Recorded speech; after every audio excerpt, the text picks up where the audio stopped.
بسم اللہ الرحمن الرحیم ان الدین عند اللہ الاسلام وما اختلف الذین اوتوا الکتاب الا من بعد ما جاءهم العلم بغیا بینہم ومن یکفر بآیات اللہ فإن اللہ سریع الحساب۔ ان الدین بلا شبہ نظام حیات، دین کا معنی ہوتا ہے وہ قانون جس پر عمل کریں اور اس کی جزا یا سزا ملے۔ دین کا معنی غلبہ، دین بمعنی وے آف لائف، ضابطۂ حیات، اور دین بمعنی قانون اور مقافات عمل۔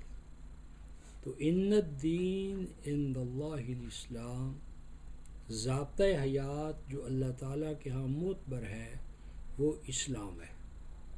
کیا معنی؟ ایک تو اس کا یہ معنی ہے کہ اسلام جو ہے وہ اللہ تعالیٰ کے ہاں قبول ہے، اور اسلام کے علاوہ جو دوسرے مذاہب ہیں وہ قبول نہیں ہے۔ سمجھے؟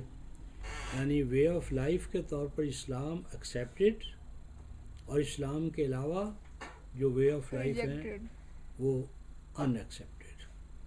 دوسرا اس کا معنی یہ ہے کہ اللہ تعالیٰ کے ہاں جو چیز مطلوب ہے وہ مذہب سے زیادہ سرنڈر اور سبمیشن کرنا ہے۔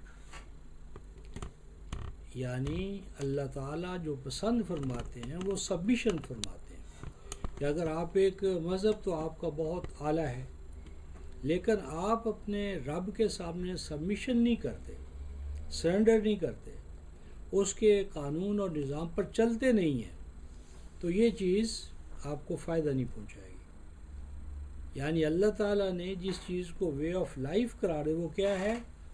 Submission to the will of almighty Allah, surrendering to the will of almighty Allah, کہ جو چیز اللہ تعالیٰ کے ہاں معتبر ہے، ایکسیپٹڈ ہے، وہ کیا ہے کہ اللہ تعالیٰ کے قوانین کو، اقدار کو وے آف لائف کے طور پر اڈاپٹ کرو اور اس کے سامنے سبمٹ کرو۔ اگر آپ ایک اچھا دین رکھتے ہیں لیکن اس کے احکام کے سامنے سبمسو نہیں ہے، ایکسیپٹ نہیں کرتے، چلتے نہیں ہیں، یعنی آپ کے پاس بہت اچھا فارمولہ ہے لیکن پریکٹس میں آپ نہیں لاتے۔ پانی بنانے کا فارمولہ تو آپ کے پاس ہے لیکن پانی بناتے نہیں ہیں تو پیاس بجھے گی۔ کوئی فائدہ ہوگا فارمولے کو چاٹنے سے یا ونڈ کرنے سے؟ کچھ نہیں ہوگا۔ تو جو چیز فروٹفل ہے، جو چیز اللہ تعالیٰ کے آپ کا مقام متعین کرتی ہے وہ کیا ہے؟ الاسلام، یعنی submission to the will of almighty Allah. اور مرضی الہی کا لیٹسٹ جو ورژن ہے وہ کیا ہے؟ اسلام۔ اگر ایک نوٹ ہے وہ پرانا نظر آ رہا ہے لیکن ہے وہ گورنمنٹ کے ہاں سے جاری شدہ لیٹسٹ، ایک نوٹ جو ہے وہ پرانا نہیں، نیا ہے، نیا بڑا شاندار، لیکن گورنمنٹ اسے کینسل کر چکی ہے، تو کس کو تم چلاؤ گے؟ پرانے والے۔ حالانکہ اس کا بظاہر شکل صورت تو اچھی نظر نہیں آ رہی، تو پھر بھی کیوں چلاؤ گے؟ قیمت اس کی ہے۔ کیوں ہے اس کی قیمت ہے؟ ایکسیپٹڈ ہے۔ اس کے پیچھے اسٹیٹ ہے، اس کے پیچھے حاکم مجاز ہے، اور جو اچھا کاغذ ہے لیکن ریپیل ہو چکا ہے، کینسل ہو چکا ہے، یعنی جو سمجھ لیں کہ ایک آپ کی لیٹسٹ بک ہے جو گورنمنٹ نے ریکمینڈ کی ہے، اور ایک کاغذ گیٹ اپ بہت اچھی ہے لیکن گورنمنٹ اسے کیا کینسل کر چکی ہے۔ تو ان الدین عند اللہ اسلام، اللہ تعالیٰ کے ہاں وے آف لائف جو ایکسیپٹڈ ہے وہ اسلام ہے۔ اور دوسرا معنی کیا ہے کہ اللہ تعالیٰ کے ہاں جو چیز پسندیدہ ہے وہ سبمیشن ہے، اللہ تعالیٰ کی منشا اور مرضی کے سامنے اپنے آپ کو بچھا دینا، جھکا دینا، سرنڈر کر دینا، نہ کہ بحثیں کرتے رہو، مناظرے کرتے رہو لیکن مرضی الہی کے مطابق اپنے آپ کو ڈھالو نہیں۔ فرماتے ہیں وَمَا اخْتَلَفَا، اور نہ الگ الگ ہوئے، نہ اختلاف پیدا ہوا، الَّذِينَ ان لوگوں میں، اوتوا الکتابہ جو کتاب دیے گئے تھے۔ یہ اوتوا الکتاب کس کے مقابلے میں بتایا تھا؟ آتینا، شاباش، آتیناہم الکتاب اور اوتوا الکتاب، دونوں میں کیا فرق ہے بھائی؟ ایک کو صرف ایک یعنی کہ پیدائشی طور پہ اس کے کون؟ مستحق پائے، اور دوسروں نے اس کو اس کے لیے اسٹرگل کی، اسے حاصل سمجھے اس کو۔ آتیناہم الکتاب وہ لوگ ہوتے ہیں جو کتاب کو ویسے لیں جیسا کہ مصنف نے اس کتاب کو جس پرسپیکٹو میں لکھا ہے، جس مقصد کے لکھا ہے، جو اس کی آؤٹ لائنز متعین کی ہیں، وہ ان گائیڈ لائنز میں، آؤٹ لائنز میں، مقاصد میں جو مصنف کے ٹھہرائے ہوئے ہیں، ان کے تحت کتاب کو لیں، پڑھیں، مطالعہ کریں، اس پر چلیں، وہ ہیں آتیناہم الکتاب۔ اور جو مصنف کے پرسپیکٹو سے، مقاصد سے، آؤٹ لائن سے ہٹ کر، وہ اوتوا الکتاب ہوتے ہیں۔ ہم مثلا جس طرح آج ہم مردوں کو ثواب پہنچانے کے لیے قرآن پڑھ رہے ہیں، اپنے لیے تو کوئی حیات بخشی اس میں نہیں ہے، بلا سوچے سمجھے پڑھ رہے ہیں، تو یہ بلا سوچے سمجھے پڑھنا، مردوں کو ثواب پہنچانے کے لیے پڑھنا، تعویذ کے طور پر پڑھنا، اور جنتر منتر کے طور پر پڑھنا، تبرک کے طور پر پڑھنا، فضائل کے طور پر پڑھنا، کتاب حیات کے طور پر نہ لینا، یہ پہلا اوتوا الکتاب ہے۔ اور کتاب کو مقاصد اور طریقہ کار جو مصنف نے ٹھہرایا اس کے مطابق لینے والے آتیناہم الکتاب ہوتے ہیں۔ تو اوتوا الکتاب کے بارے میں فرمایا کہ یہ ہمیشہ اختلاف پیدا کرتے ہیں، ہر ایک اس کو اپنے پرسپیکٹو میں دیکھتا ہے، تو چونکہ ہر آدمی کا پرسپیکٹو الگ ہوگا، لہٰذا کتاب کو الگ الگ مقاصد کے لیے وہ لے لیں گے، کوئی تبرک کی کتاب، کوئی فضائل کی کتاب، کوئی آخرت کی کتاب، کوئی مردوں کو ثواب پہنچانے کی کتاب۔ اور یہ کب ہوا؟ من بعد ما جاءہم العلم، جب کہ ان کے پاس اللہ تعالیٰ اپنا حقیقی علم کتاب میں نازل کر چکا ہے، کتاب نے کھول کھول کر بیان کر دیا ہے کہ اس کے مقاصد کیا ہیں، لیکن وہ سمجھیں گے تو ان مقاصد تک جائیں گے نا۔ انہوں نے تو اس کو کتاب فضائل بنایا ہوا ہے، کتاب برکت ہے، کتاب فضائل، کتاب برکت، ہیں جی، بلا سوچے سمجھے۔ تو علم کے آ جانے کے باوجود انہوں نے اختلافی نقطہ نظر کتاب الہی سے یا اس میں پیدا کر دی ہے۔ اور یہ کیوں ہو رہا ہے؟ بغیم بینہم، ہر گروہ جو ہے وہ دوسرے گروہ سے آگے بڑھنا چاہتا ہے، ہر گروہ جو ہے وہ اپنی چدراہٹ قائم کرنا چاہتا ہے، ہر آدمی اپنے مفادات کا تحفظ چاہتا ہے، یعنی رضا الہی مقصود نہیں ہے، امت مسلمہ کی فلاح مقصود نہیں ہے، امت کو بحیثیت ایک وحدت کے نہیں لے رہے، بلکہ گروہ بندیوں میں، فرقہ واریت میں مبتلا ہو کر ہر فرقہ جو ہے وہ اپنے مرکز کو، جھنڈے کو، امام کو، فقہ کو، فرقے کو اٹھا رہا ہے، ملت کو نیچے گرا رہا ہے، امت کو نیچے کر رہا ہے۔ رسول اللہ کے مقابلے میں ہر فرقے نے اپنا امام بنا لیا، امام کی بات مقدم ہے، اللہ کی کتاب، رسول کی کتاب وہ مؤخر ہو گیا اللہ کی بات کی بجائے۔ تو فرمایا بغیم بینہم، ایک دوسرے پر چڑھائی کرتے ہوئے، اور آگے فرماتے ہیں وَمَن يَكْفُرْ بِآيَاتِ اللَّهِ فَإِنَّ اللَّهَ سَرِيعُ الْحِسَابِ، اس طرز عمل کو اللہ تبارک و تعالیٰ نے آیات الہی کے کفر سے تعبیر کیا ہے، یعنی کتاب الہی کو جو حقیقی مقاصد ہیں اس کے حوالے سے نہ لینا، اور اپنے اپنے خود ساختہ مقاصد کے لیے کتاب الہی کا استعمال کرنا، یہ کیا ہے؟ کفر بآیات اللہ۔ وَمَن یکفر بآیات اللہ، یہ اللہ کی آیات کا کفر ہے، تو پھر کیا ہوگا؟ فَإِنَّ اللَّهَ سَرِيعُ الْحِسَابِ، تو اللہ تبارک و تعالیٰ جلد ان سے حساب لینے والا ہے۔ اللہ تعالیٰ جلد حساب لینے والا ہے، کیا مطلب سمجھے تم اس کا؟ 1400 سال سے تو ابھی قیامت نہیں آئی، تو سریع الحساب کیسے ہے؟ مطلب جب کوئی راستے سے بھٹکتا ہے تو اس کو اس کے منفی اثرات فوراً پہنچنا شروع ہو جاتے ہیں۔ کیوں بھائی؟ ویسے قیامت جب آئے گی تب زیادہ دیر تو نہیں لگے گی۔ کیوں طاہرہ؟ فإن اللہ سریع الحساب. اس کا معنی یہ ہے کہ جب قوم کتاب کو ان مقاصد کے لیے نہیں لیتی جو اللہ تعالیٰ نے ٹھہرائے ہیں تو ایسا کرنے کے ساتھ ہی ان کا تنزل ہو جاتا ہے.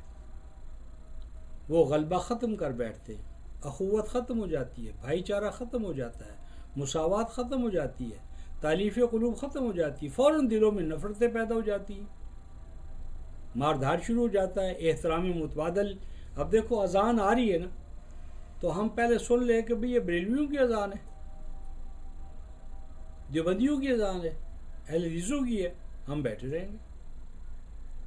اور ایک تو دور تھا کہ بیت اللہ کے اندر 4 الگ الگ مصلے بنے ہوئے تھے، تو زور اور عصر پر تو خیر تھوڑا تھوڑا فرق ہوتا تھا، تو مغرب کے وقت آ کر عجیب المیہ ہوتا تھا کہ چاروں امام بیک وقت نماز پڑھا رہے ہیں، چاروں کی آوازیں تلاوت کی آ رہی ہیں، اور ایک آدمی امام نے کہا اللہ اکبر رکوع کے لیے، تو بیچارے دوسرے بھی رکوع میں چلے گئے، کیونکہ کیا خبر کہ ہمارے امام کی آواز سے دوسرے کی امام سجدے میں جانے کے لیے اٹھنے کے لیے 4 آدمی الگ الگ. جس طرح آج ہمارے ہاں فجر کی اذان جب آنا شروع ہو جاتی ہے نا تو 1 گھنٹہ اذانوں میں چلا جاتا ہے. تو مجھے ایک عرب دوست نے پوچھا کہ استاذ کیا آپ کے ہاں فجر جو ہے وہ اتنی تاخیر سے آتی ہے کہ ایک کے ہاں 4 بجے آ گئی اور دوسرا 5 بجے اذان دے رہا ہے، تو یہ اذانیں کیوں الگ؟ فجر تو ایک ہے. فَإِنْ حَاجُّوكَ فَقُلْ أَسْلَمْتُ وَجْهِيَ لِلَّهِ وَمَنِ اتَّبَعَنِ وَقُلْ لِلَّذِينَ أُوتُوا الْكِتَابَ وَالْأُمِّيِّينَ أَأَسْلَمْتُمْ فَإِنْ أَسْلَمُوا فَقَدِ اهْتَدَوْا وَإِنْ تَوَلَّوْا فَإِنَّمَا عَلَيْكَ الْبَلَاغُ وَاللَّهُ بَصِيرٌ بِالْعِبَادِ. اوپر کن کا ذکر ہے؟ اوت الکتاب کا. اوت الکتاب کون ہے؟ اختلاف اور تفرقہ پیدا کرنے والے. اختلاف و تفرقہ کیوں پیدا ہوتا ہے؟ بغیم بینہم، ایک دوسرے کے حقوق پر چڑھائی کرتے ہوئے، پامال کرتے ہوئے، بغاوت کرتے ہوئے. فرماتے ہیں فَإِنْ حَاجُّوكَ، اگر یہ اوت الکتاب لوگ، اختلاف پیدا کرنے والے لوگ آپ کے ساتھ آ کر حجت بازی کریں، حاجو کا حجت بازی کریں، دلیل بازی کریں، بحث برائے بحث آ کر کریں، تو کیا کرنا چاہیے؟ بحث میں الجھ جائیں؟ کیا کریں؟ آستینیں چڑھا کر وہ بھی بحث کے لیے آ گیا، ہم بھی بحث میں ہیں. السلام علیکم. السلام علیکم. تو ان کو کیا کہنا ہے؟ بحث میں پڑھنا ہے؟ کیا کرنا ہے؟ ان سے کہو فَقُلْ أَسْلَمْتُ وَجْهِيَ لِلَّهِ، ان سے کہو بھئی میرے پاس بحث مباحثے کے لیے ٹائم نہیں ہے، میرے پاس تو زندگی بہت قیمتی ہے، محدود زندگی ہے، گنے چنے دن ہیں، گنا چنا ٹائم ہے، میں تو زندگی کے ایک ایک لمحے کو مرضی الہی کے مطابق چلنے پر لگا دوں گا. میرے پاس فاضل وقت نہیں ہے بحث برائے بحث کرنے کے لیے، کیونکہ یہ ہر جیت کے لیے جب انسان آئے گا تو مان جائے گا. ایک آدمی نے دیکھا کہ سر پر گھڑی اٹھائے کہیں جا رہا ہے، دوسرے نے پوچھا کہاں جا رہے ہو؟ کہتے ہیں منڈی جا رہا ہوں، مارکیٹ. کیا کرنے جا رہے ہو؟ سر پر کیا؟ کہتے ہیں یہ گڑھڑی ہے. اس میں کیا؟ کہتے میری ماں. تو کہتے کہاں جا رہے ہو؟ کہتے بازار. کیا کرنے؟ ماں کو بیچنے. کہتا ہے اللہ کے بندے آج تک کسی نے ماں کو بھی بیچے؟ بڑی شرم کی بات ہے. تو اس نے کیا جواب دیا؟ کہتا ہے تو شرم کی بات، لیکن یہ تب کہنا جب ماں کو میں بیچا ہوں. تو نے کہا تم ماں کو بیچنے تو جا رہے ہو؟ کہتا ہے بیچنے تو جا رہا ہوں، لیکن میں نے قیمت ہی اتنی مانگنی ہے کوئی دے ہی نہ سکے. کتنی مجھے کوئی قیمت دے گا؟ میں اس سے 100 گنا بڑھا دوں گا. میں یہ بتانے جا رہا ہوں کہ میری ماں کی کوئی قیمت دے ہی نہیں سکتا. میری ماں انمول ہے. ویسے کوئی پوئم لکھ دیتا ماں کی. میری ماں جو ہے وہ انمول ہے، میری ماں کو کوئی قیمت نہیں دے سکتا، اتنی میری ماں قیمتی ہے.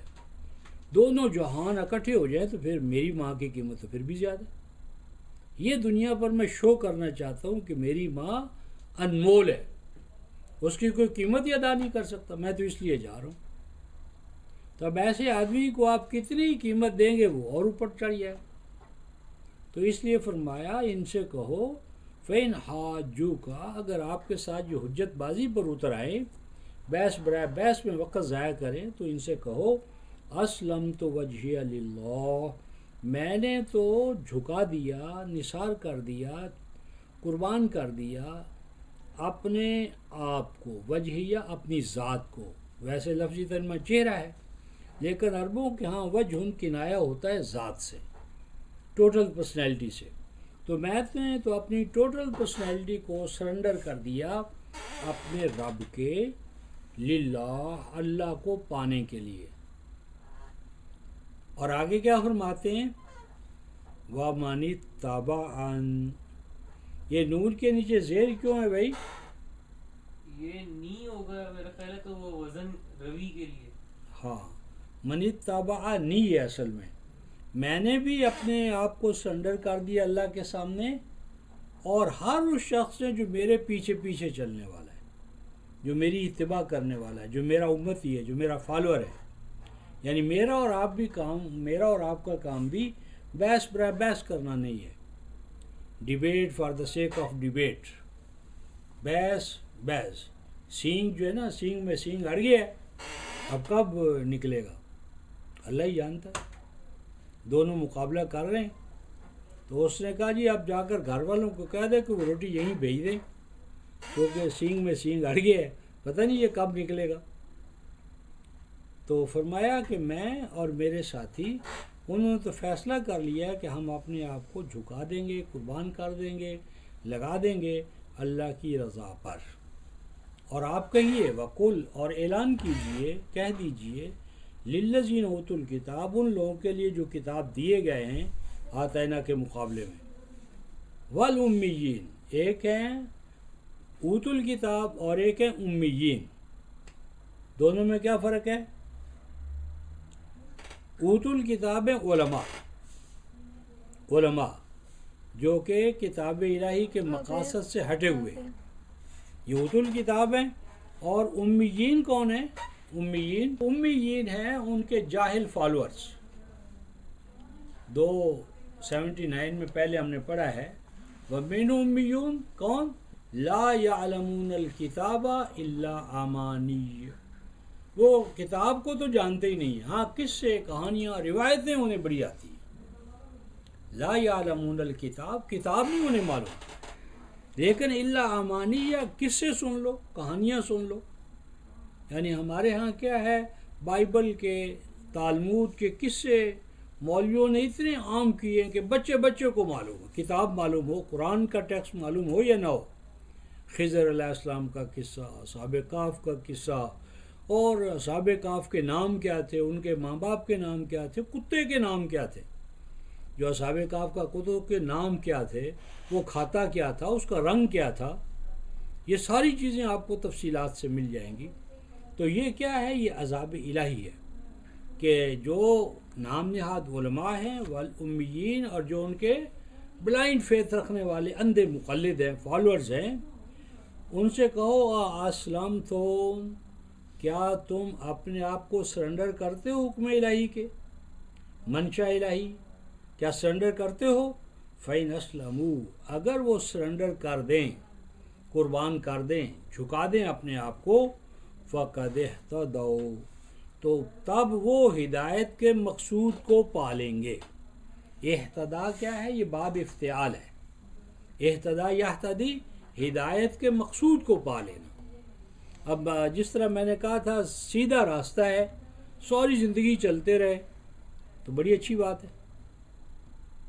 سیدھی سڑک ہے جو گورنمنٹ کالج جاتی ہے، سارا دن چلتی رہی، گورنمنٹ کالج آیا ہی نہیں۔ راستہ تو سیدھا تھا بھائی، راستہ تو سیدھا تھا، تو میاں سیدھا راستہ ہو یا الٹا، مقصود تو پہنچنا، گورنمنٹ وہ نہیں پہنچے۔ پرچہ تو بڑا آسان تھا، یہ الگ بات ہے کہ میں حل نہیں کر سکا، پرچہ بڑا آسان تھا، تو فرمایا فقد اہتدوا، وہ ہدایت کے مقصود کو پالیں گے. کون؟ جو سرنڈر کریں گے. سبمیشن، جو حکم الہی کے سامنے سرنڈر کرے. ایک آدمی کہتا ہے ڈپٹی کمشنر صاحب کیا کہنا، میں آپ پر قربان، میں آپ کا یہ، میں آپ کا وہ، اور ڈپٹی کمشنر دفعہ 144 لگائی ہوئی ہے، دفعہ 144 کی خلاف ورزی کر رہا ہے. ڈپٹی کمشنر زندہ باد، ڈپٹی کمشنر زندہ باد، ڈپٹی کمشنر زندہ باد. کیا ہوگا؟ کچھ بھی نہیں. پکڑا جائے گا یا گلے میں اس کے ہار پہنائے گا ڈپٹی کمشنر؟ پکڑا جائے گا. ایک آدمی ڈپٹی کمشنر کہتا نہیں جی میں آپ کو نہیں مانتا، لیکن خلاف ورزی نہیں کرتا دفعہ 144 کی، بچ جائے گا. کیونکہ زبانی کلامی خلاف ورزی کا کوئی مسئلہ نہیں ہے. مسئلہ تو آپ کا عمل ہے. عمل سے آپ فرما بردار ہیں، زبان سے نہیں مانتے کہ بیوقوف ہے. ہمیں تو عمل چاہیے نا. عمل کر رہا ہے کوئی بات نہیں ہے، نہ مانے ہمیں کیا فرق پڑتا ہے. تو فرمایا کہ ان سے کیا کہنا ہے کہ کیا تم سرنڈر کرتے ہو؟ اگر سرنڈر کرو تو پھر کیا ہوگا؟ ہدایت کے مقصود کو پالو گے. وَإِن تَوَلَّوْا، اور اگر سرنڈر کرنے سے اعراض کرو، کنی کتراؤ، بیک آؤٹ ہو جاؤ، تو پھر کیا کرنا چاہیے؟ فرمایا فَإِنَّمَا عَلَيْكَ الْبَلَاغُ. یہ دو چیزیں ہیں، ایک ہے تبلیغ اور ایک ہے توقیل. دوسرے مقام پر ہے توقیل اور تبلیغ. دونوں میں کیا فرق ہے علامہ چھوٹے؟ ایک ہے سمجھانا، بتانا، پہنچانا، ایک ہے منوانا. اللہ تعالیٰ نے انبیاء کی ڈیوٹی منوانا نہیں رکھا، پہنچانا، سمجھانا، بتانا. انما علیک البلاغ، رسول آپ کی ڈیوٹی کیا ہے؟ سمجھانا، بتانا، پہنچانا. لیکن عام طور پر ہم کیا چاہتے ہیں کہ جس کو ہم پہنچائیں، بتائیں، سمجھائیں وہ مانے بھی. اگر نہیں مانے گا تو ہم ڈنڈا لے کر کھڑے ہو جائیں گے. نہیں، علیک البلاغ، آپ کا کام، ڈیوٹی اللہ کے ہاں کیا ہے؟ پہنچانا. پہنچ گیا، اب وہ خود اللہ تعالیٰ کے ہاں جواب دے. ڈنڈے سے منوانا آپ کے ذمہ داری ڈالا گیا. فَإِنَّمَا عَلَيْكَ الْبَلَاغُ، آپ کا کام تو اللہ تعالیٰ کے قانون کو، نظام کو، دین کو پہنچا دینا ہے. اور آگے کیا فرمایا؟ وَاللَّهُ بَصِيرٌ بِالْعِبَادِ. جب پہنچ گیا تو اب اللہ اور بندے کا کام ہے، کتنا پہنچا، کتنا نہیں پہنچا، صحیح پہنچا، نہیں صحیح پہنچا. جتنا پہنچ گیا ہے اسی کے حوالے سے وہ جواب دے ہے. آپ کا کام پہنچانا ہے، منوانا نہیں. اور جتنا آپ نے پہنچا دیا ہے اتنے کا اس کا محاسبہ ہوگا. واللہ بصیر بالعباد. آگے اوت الکتاب ہی کے ضمن میں بحث آگے چل رہی ہے. ان الذین یکفرون بآیات اللہ، جو لوگ انکار کرتے ہیں اللہ تعالیٰ کے احکام کا، ہدایات کا. آیات اللہ سے مراد کیا ہے؟ احکام، ہدایات. یہ کرو، یہ نہ کرو، یہ جائز ہے، یہ ناجائز ہے، یہ حق ہے، یہ باطل ہے، باطل کو چھوڑ دو، حق کو اختیار کرو. یہ احکام ہے، اعمال ہے. تو جو لوگ کفر کرتے ہیں اللہ تعالیٰ کے احکام کا، آیات کا، ہدایات کا، وَيَقْتُلُونَ النَّبِيِّينَ، پھر کیا کرتے ہیں؟ جو احکام لے کر نبی آئے ہیں ان کو قتل کرتے ہیں. یقتلون قتل کرنا، لڑائی کرنا، جھگڑے کرنا، ہجرت پر مجبور کرنا، یہ ساری چیزیں قتل میں آتی ہیں. قتل بمعنی قتال بھی ہے. قتال کرتے ہیں، لڑائیاں لڑتے ہیں، جھگڑے کرتے ہیں، ہجرت پر مجبور کر دیتے ہیں. آگے فرمایا بغیر حق، بغیر اس کے کہ انہوں نے کوئی جرم کیا ہو نبیوں نے. اور آگے ایک اور بات ہے وَيَقْتُلُونَ الَّذِينَ يَأْمُرُونَ بِالْقِسْطِ مِنَ النَّاسِ.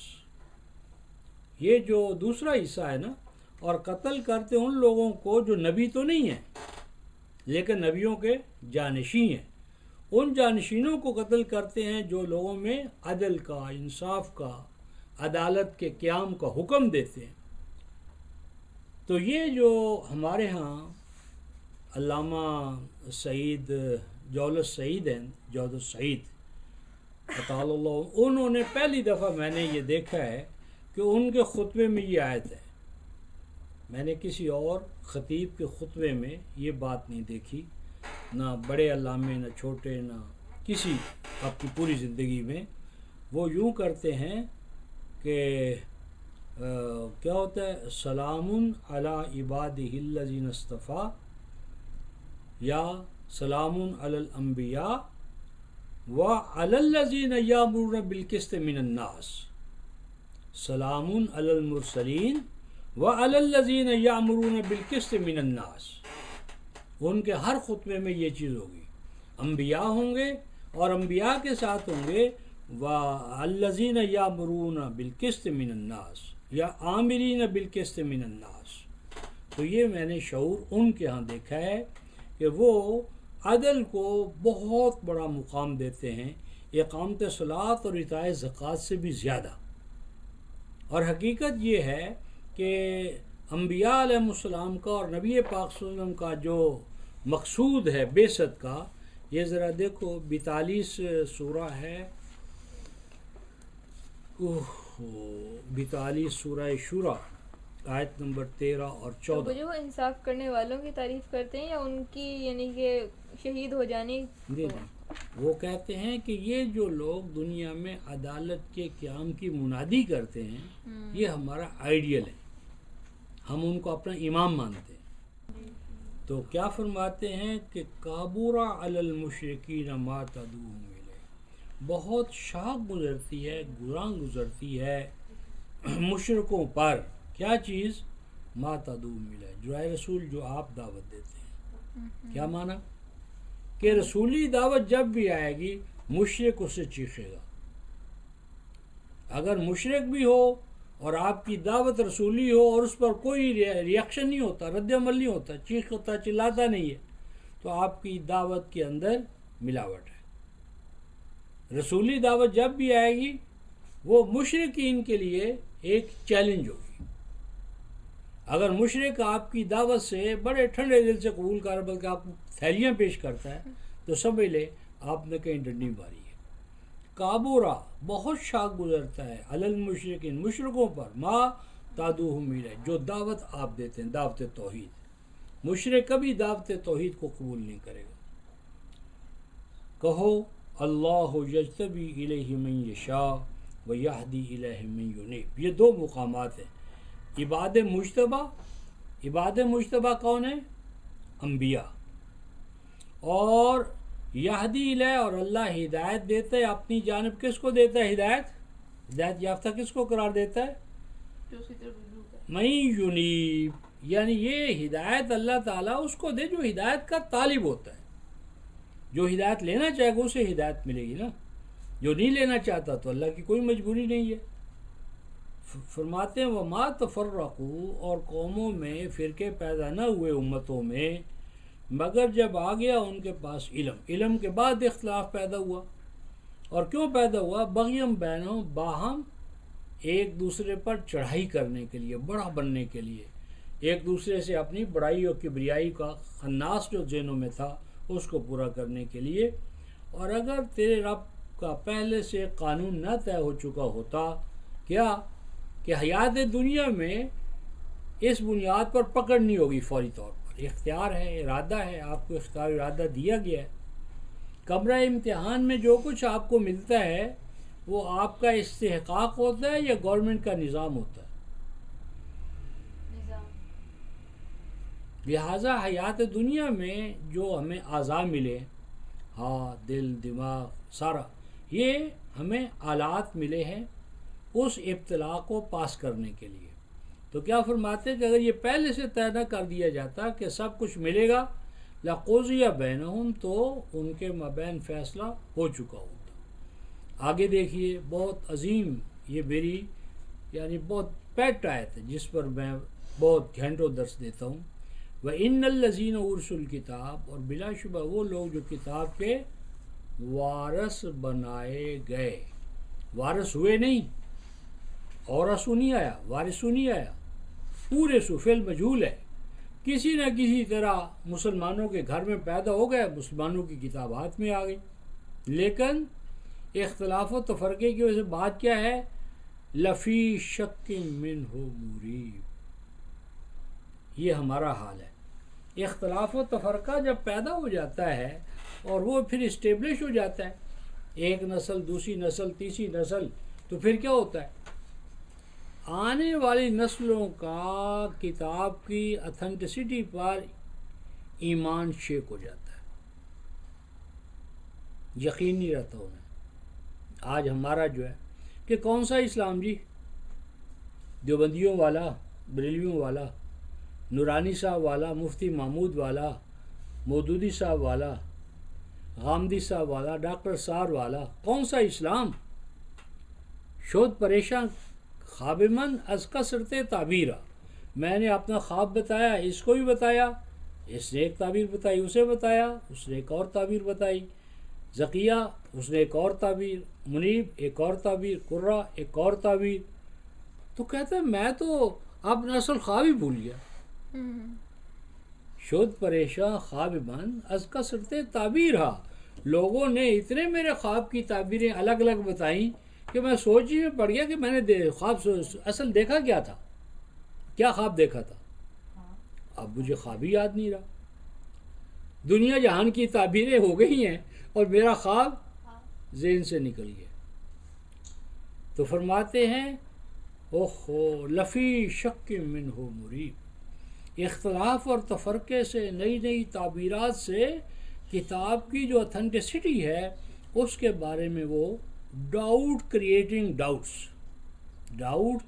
ڈاؤٹس، ایسا ڈاؤٹ جو آگے جتنا پیاز کی طرح پیاز کو چھیلتے جاؤ، ہر تہہ کے نیچے ایک نئی تہہ، ہر تہہ کے نیچے ایک نئی، اور اسی طرح گیند ہے، ہم اسے خدو کہتے، خدو پنجابی میں، تو کچھ نہ فرول بچو جیسے اس کو تو ٹاکیاں ہیں جی وہ نکلتی چلی جائیں گی، وہ پرانے دور کی گیند ہوگی۔ اوہو فرماتے ہیں فعل ذالک فدع واستقم کما امرت ولا تتبع اہواء، یہ 4 نقاطی پروگرام دیا، بس یہ دعوت کا کیس ہے، دعوت دو ان کو دوبارہ، تم اثر نو ایمان کی دعوت ہے، استقامت کی دعوت ہے، اور خواہشات احوا کو ترک کرنے کی دعوت ہے، اور ایمان کی دعوت ہے، قل آمنت بما انزل اللہ من کتاب۔ اور دیکھو رسول کی بعثت کا مقصد کیا ہے، رسول کی بعثت کا مقصد کیا ہے؟ دیکھو وہ امرت، آئی ہیو بین آرڈرڈ، کیا؟ نماز پڑھاؤں، روزے رکھواؤں، حج کرواؤں۔ نبی کی نبوت کا سب سے بڑا مقصد کیا ہے؟ امرت لأعدل بینکم، معاشرے میں پہلے عدل قائم کرنا ہے۔ جس معاشرے میں عدل نہیں ہوگا، اخوت نہیں ہوگی، مساوات نہیں ہوگی، بھائی چارہ نہیں ہوگا، ایکویلٹی نہیں ہوگی، حقوق اور فرائض میں برابری نہیں ہوگی، اس معاشرے میں نماز روزہ نتیجہ خیز نہیں ہو سکتا۔ امرت تو مجھے حکم دیا گیا ہے لأعدل بینکم، عدل کرو، قیام عدل، زمین و آسمان قائم ہی اس پر ہے، میزان پر، تو عدل کا قیام دین کا مقصود ہے۔ اور آگے فرماتے ہیں عدل کا قائم کس طرح قائم ہوتا ہے؟ اللہ ربنا و ربکم، تمام نوع انسانی کا رب ایک مانا جائے۔ آج ہمارا رب ایک ہے، فیکٹریوں والوں کا رب اور مزدوروں کا رب ایک ہے، اپر کلاس کا رب اور لوئر ڈاؤن ٹروڈن کا ایک ہے رب، مانے نہ مانے ہے تو ایک۔ ان کے رب نے تو ان کو سب کوئی دیا ہوا ہے، اور ان کے رب نے معلوم کیا ہوا ہر چیز سے، ایک رب نہیں ہے، رب بھی الگ الگ ہو گئے، رب نے نہیں کیا، لوگوں نے۔ چلو خیر یہ ایک بہت اونچا پروگرام ہے۔ تو یہ دین کا مقصود ہے کیا؟ امرت لأعدل بینکم۔ تو ہم جود سعید اطال اللہ عمرہ وَظِلَّهُ ان کی بات کر رہے تھے، تو وہ کہتے ہیں کہ سلام کرو کس کو؟ العامرین بالقسط من الناس، جو عامرین بالقسط، جو نوع انسانی کے اندر عدل کے قیام کو اپنا آئیڈیل بنا کر امر بالمعروف اور نہی عن المنکر کرتے ہیں. تو یہ لوگ قتل کرتے ہیں، نبیوں کو بھی قتل کرتے ہیں اور ان لوگوں کو بھی قتل کرتے ہیں. وہ یقتلون، اور قتل کرتے ہیں، قتال کرتے ہیں، لڑائیاں لڑتے ہیں، جھگڑے کرتے ہیں ان لوگوں کے ساتھ. یامرون بالقسط من الناس، جو لوگوں کے ساتھ انصاف کی دعوت دیتے ہیں اور لوگوں میں سے ہوتے ہیں. من الناس، لوگوں میں سے. وہ نبی نہیں ہوتے لیکن جانشین نبی ہوتے ہیں، وراثت نبوت ان کے پاس ہے. فبشرہم بعذاب علیم، تو یاد رکھو جس قوم کے اندر عدل ختم ہو جائے وہ عذاب علیم میں مبتلا ہو جاتی ہے. عذاب علیم کیا ہے؟ دکھ دینے والا عذاب. عذاب علیم ہے غلامی. عذاب علیم کیا ہے؟ غلامی، محکومی، محتاجی. عذاب علیم، عذاب علیم ہے جو آپ کی ساورنٹی ہے، اقتدار اعلیٰ ہے، وہ ختم ہو جائے گا. اولئک الذین حبطت اعمالهم فی الدنیا والآخرہ وما لهم من ناصرین. تو ان کے جو نماز، روزے اور ظاہرہ اعمال ہیں ان کی کوئی قیمت نہیں ہے. قیمت جو پڑتی ہے وہ عدل سے پڑتی ہے. جب عدل آپ نے چھوڑ دیا تو نماز، روزے، حج، قربانیاں یہ آپ کو اس مقام تک نہیں پہنچا سکتی. ہاں، مولویوں کو کھالیں مل گئیں، مدرسے ان کے آباد ہو گئے، لیکن امت کی غلامی، محکومی میں کوئی فرق نہیں آیا. تو حبات کا مرض، حبات ایک بیماری ہے ہمارے ہاں. ہمارے ہاں چٹالا ہوتا ہے، چٹالا یہ کھا لینا جانور، تو بعض اوقات اس کی یہ جو ہوتی ہیں کیا اسے کہتے ہیں، بکیاں نہیں انگریزی میں کیا کہتے ہیں،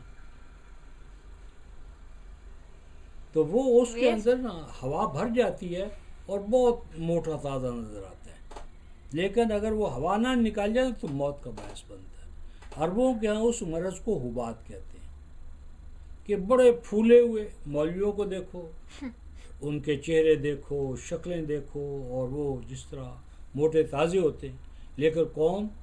غلام، محکوم، محتاج، چہرے آب و تاب والے.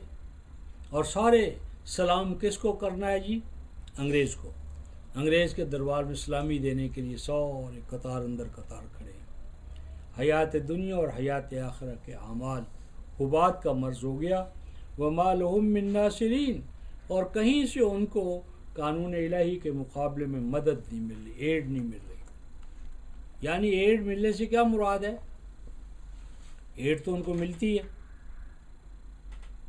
قرآن کہتا ہے وما لهم من ناصرین، وہ ایڈ تو ان کو ملتی ہے، پھر کیوں کہا وما لهم من ناصرین؟ یہاں نصرت سے مراد ہے جو ان کو غلبے کی طرف لے جائے، جو ان کو اس ذلت سے نکالے. وہ تو قرضہ دیتے ہی اس لیے کہ ان کو اور زیادہ ذلیل کرے. وہ قرضے تو ان کو محکوم کرنے کے لیے، اور زیادہ ان کی انا کو.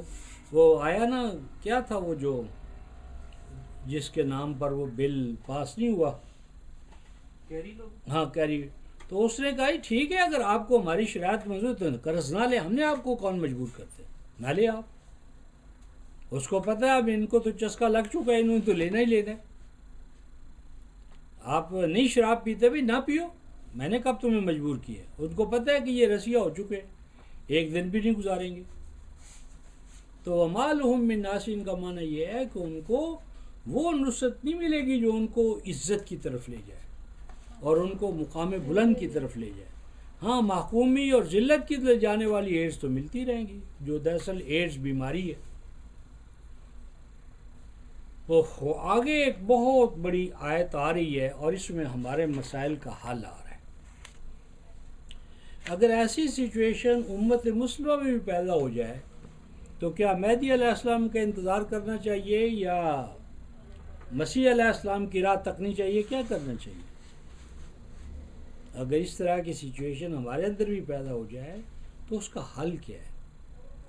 بہت عظیم آیت اور عظیم حل بتایا فرماتے ہیں الم تر الی الذین اوتوا نصیبا من الکتاب یدعون الی کتاب اللہ لیحکم بینہم ثم یتولی فریق منہم وہم معرضون ذالک بانہم قالوا لن تمسنا النار الا ایاما معدودات وغرہم فی دینہم ما کانوا یفترون فکیف اذا جمعناہم لیوم لا ریب فیہ ووفیت کل نفس ما کسبت وہم لا یظلمون. الم ترى یہ جو الم ترى یہ جمع کا صیغہ نہیں ہے، یہ مفرد کا صیغہ ہے. الم ترونی اگر تے کے بعد رے کے بعد واو ہوتا الف ہوتا تو یہ جمع کا صیغہ ہوتا. یہاں الم ترى مفرد کا صیغہ ہے. مفرد کا صیغہ کیوں لایا گیا ہے؟ تاکہ ہر انڈیویجول جو ہے وہ اس پہ غور کرے. Every individual is responsible to consider, to ponder, to غور کرے. ہر مسلمان، ہر مخاطب قرآن کی ڈیوٹی ہے کہ وہ غور کرے. کس چیز پہ غور کرے؟ الذین اوتوا الکتاب، ان لوگوں کی حالت پہ غور کرے جو آتیناہم الکتاب نہیں اوتوا الکتاب بن چکے ہیں، جن کو جدی پشتی کتاب ورثے میں ملی ہے اور حقیقتاً وہ حامل کتاب نہیں ہے. یہ فنومینا جو ہے، مظہر جو ہے، بہت توجہ کا طالب ہے. اور وہ جو اوتوا الکتاب ہیں، اوتو ہیں، یہاں ان کی ایک اور صفت بیان فرمائے. کیا ہے؟ نصیب من الکتاب. ان کے پاس کامل کتاب نہیں ہے، کتاب کا کوئی ایک حصہ ہے ان کے پاس. کیا معنی؟ یعنی بریلوی ہے نا، تو وہ قد جاءکم من اللہ نور و کتاب مبین، نور و بشر پہ چند آیتیں انہوں نے لے لی. جو اہل حدیث انہوں نے اطاعت رسول والی آیتیں لے لی، جو شیعہ ہیں انہوں نے ائمہ والی آیتیں لے لی. ہر گروہ نے اپنے اپنے حوالے سے آیات الہی کو سلیکٹ کر لیا اپنے لیے. الکتاب کسی کے پاس نہیں ہے. تھوریٹیکلی تو وہ الکتاب کو مانتے ہیں، پریکٹیکلی ان کے پاس کتاب کا ایک ایک حصہ ہے. سمجھے؟ تھوریٹیکلی پوری کتاب مانتے ہیں، پریکٹیکلی چند آیات ہیں. اسی طرح ہمارے ہاں فقہ ہے، مقلد حضرات ہیں. تو مقلد حضرات جس طرح ہمارے ہاں شیخ احمد جو اورنگزیب علیہ رحمہ کے استاذ تھے، ملا جیون بھی انہیں کہتے ہیں، تو انہوں نے کل آیات احکام 500 کے قریب ہے. تو انہوں نے صرف 500 آیات کو اپنا موضوع بنایا ہے. تفسیرات الاحمدیہ جو ہے وہ آیات احکام. فقہ نے آیات احکام لے لی، صوفیاء نے نصائح اور عبر لے لیے، مورخین نے سیر فی الحج والی آیات لے لی. ہر گروہ نے اپنی پسند کے مطابق آیات لے لی ہیں الکتاب میں سے.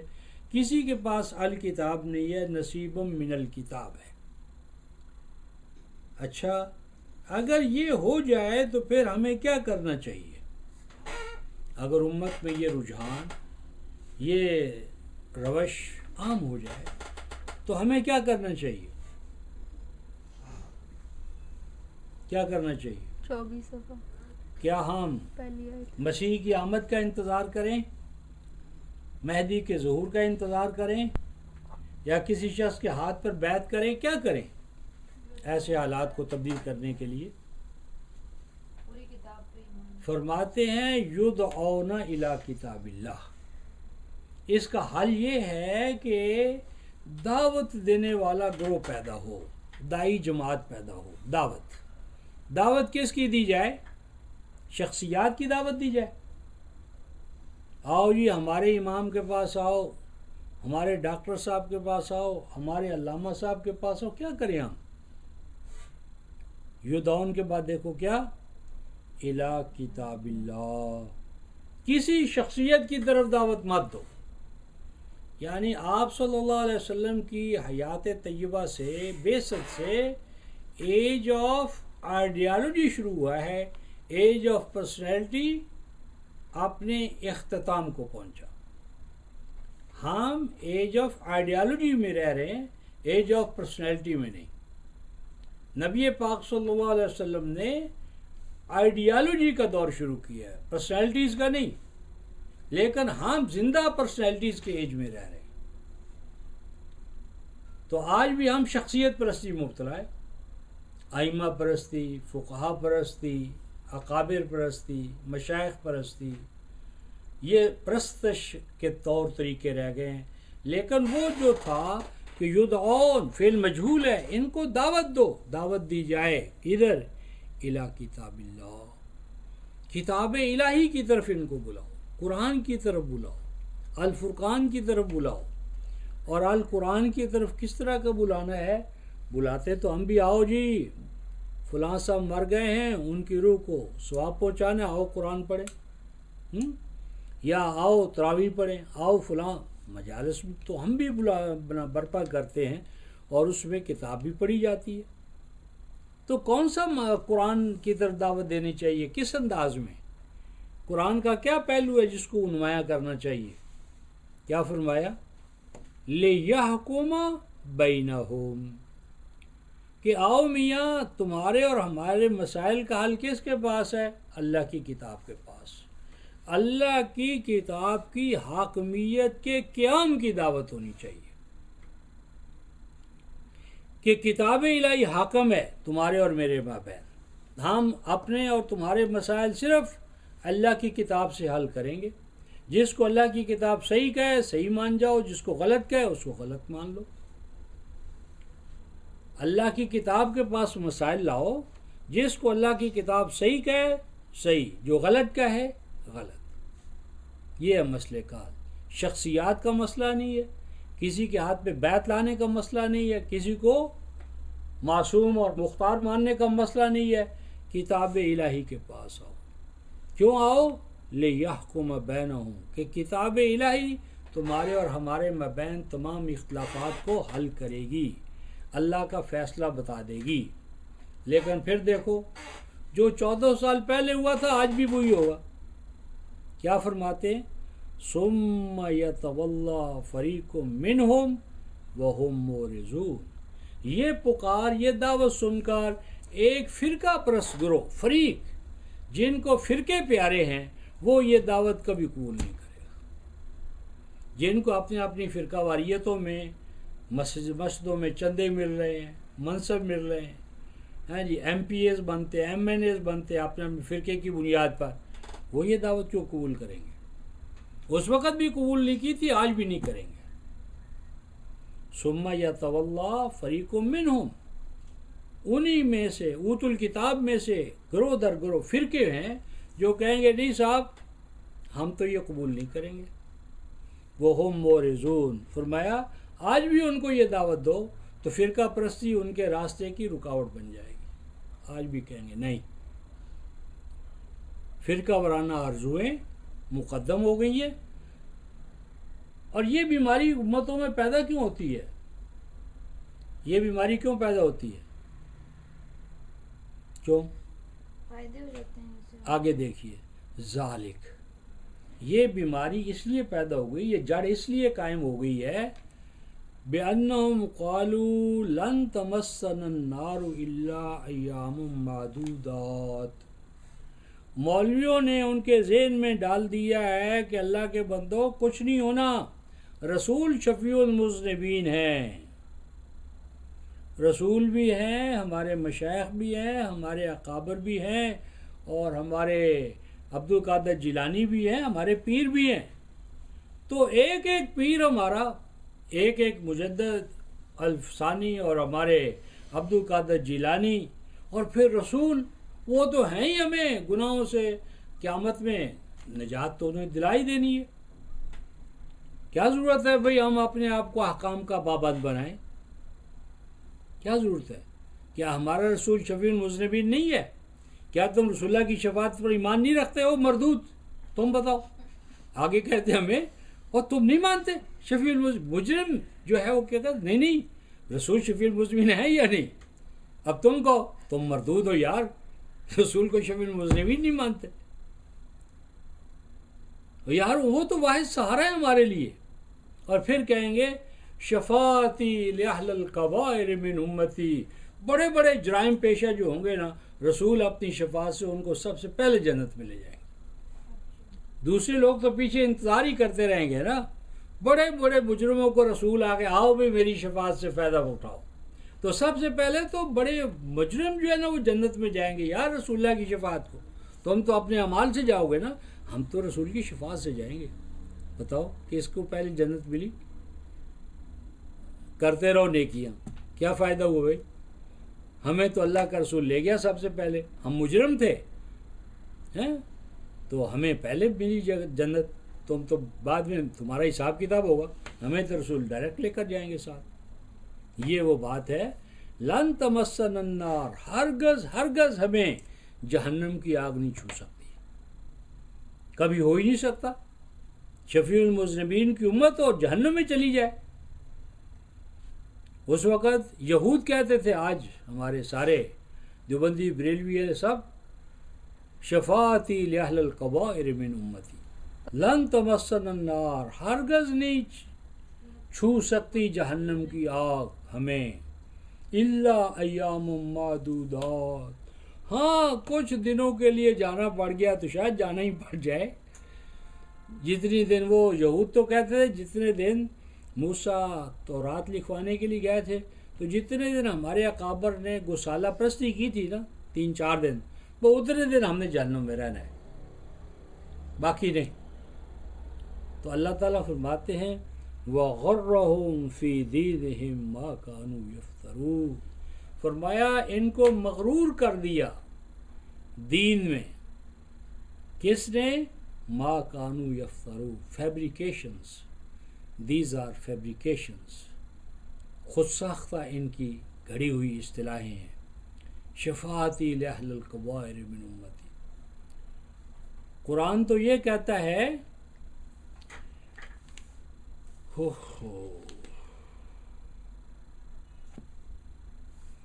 قرآن تو یہ کہتا ہے کہ رسول خود کہتے ہیں کہ اگر میں اللہ کے قانون کو توڑوں گا اور اللہ مجھے پکڑ لیں گے تو مجھے کون چھڑائے گا.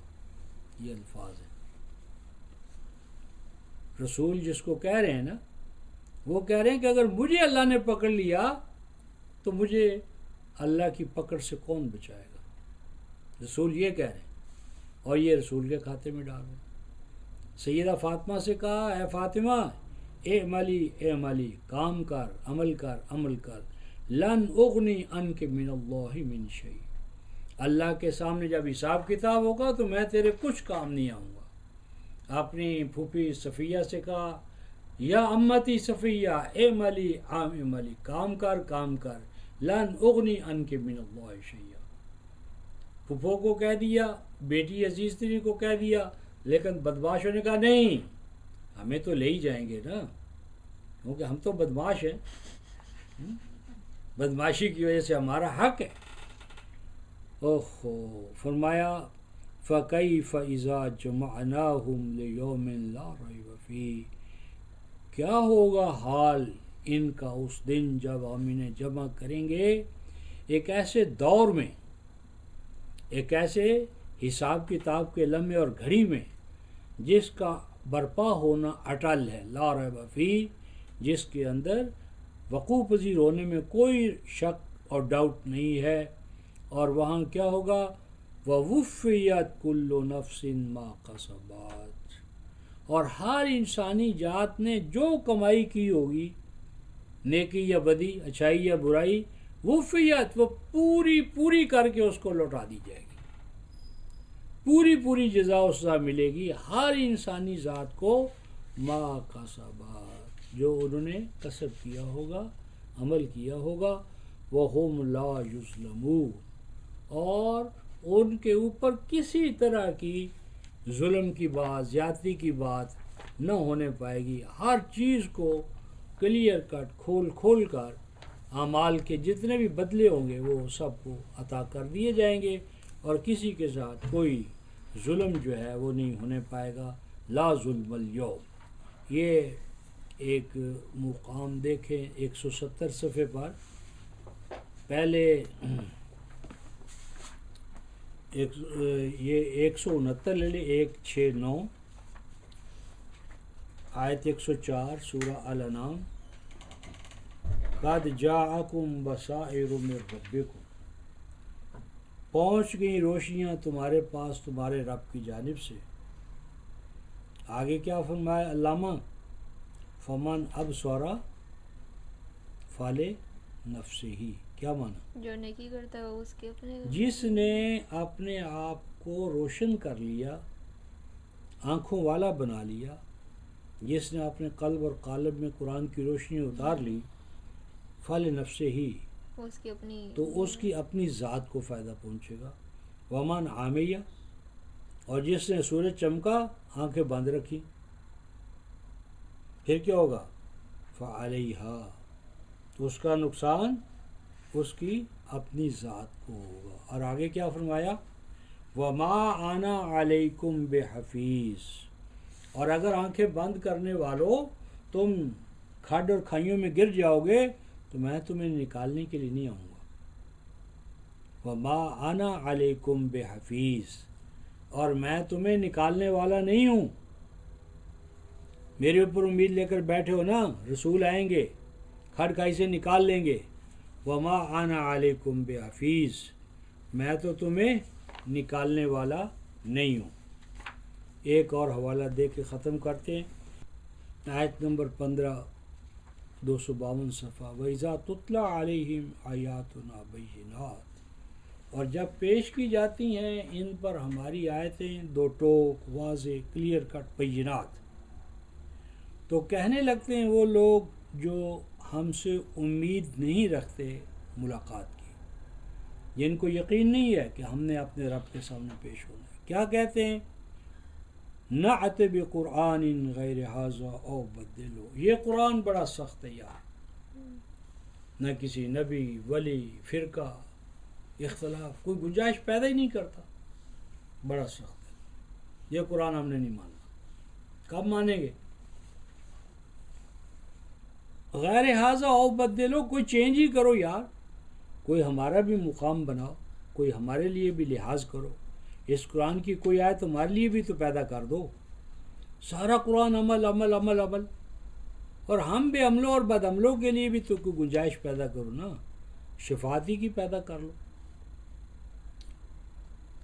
کل، رسول جواب دیتے ہیں، ما یکون لی ان ابدلہ من تلقاء نفسی، اے رسول اعلان کر دو کہ یہ میرے بس میں نہیں ہے، ما یکون لی میرے بس میں نہیں ہے، میرے اختیار میں نہیں ہے کہ میں قرآن میں کوئی تبدیلی کر سکوں، قرآن اللہ کا اور تبدیلی میں کروں۔ میرا مقام تو یہ ہے کہ ان اتبع الا ما یوحی الی، میں تو اللہ کی وحی کے پیچھے پیچھے چلنے والا ہوں، وحی رحمان کے، وحی قرآن کے پیچھے پیچھے چلنے والا ہوں۔ اور آگے دیکھو، انی اخاف ان عصیت ربی عذاب یوم عظیم، اگر میں بھی اللہ کے کسی قانون کو توڑوں، وائلیٹ کروں، خلاف ورزی کروں، تو بڑے دن کی پکڑ کا مجھے ہر وقت کھٹکا لگا رہتا ہے، خدشہ ہے پکڑا نہ جاؤں۔ اگر میں بھی قانون الہی کی خلاف ورزی کروں گا تو بڑے دن کو جب پکڑ ہوگی تو مجھے کون بخشوائے گا، مجھے کون چھڑائے گا؟ تم تو رسول کو کہہ رہے ہو، تو رسول کہتے ہیں اگر میں پکڑا گیا تو مجھے کون چھڑائے گا؟ تو یہ مقام ہے کہ وہ دین کے اندر دھوکے بازوں نے، فیبریکیشن کرنے والوں نے شفاعت جیسے عقیدے پیدا کر کے دین کے وجود اور عدم کو برابر کر دیا۔ تو کل آگے چلیں گے۔ آخر دعوانا ان الحمدللہ رب العالمین۔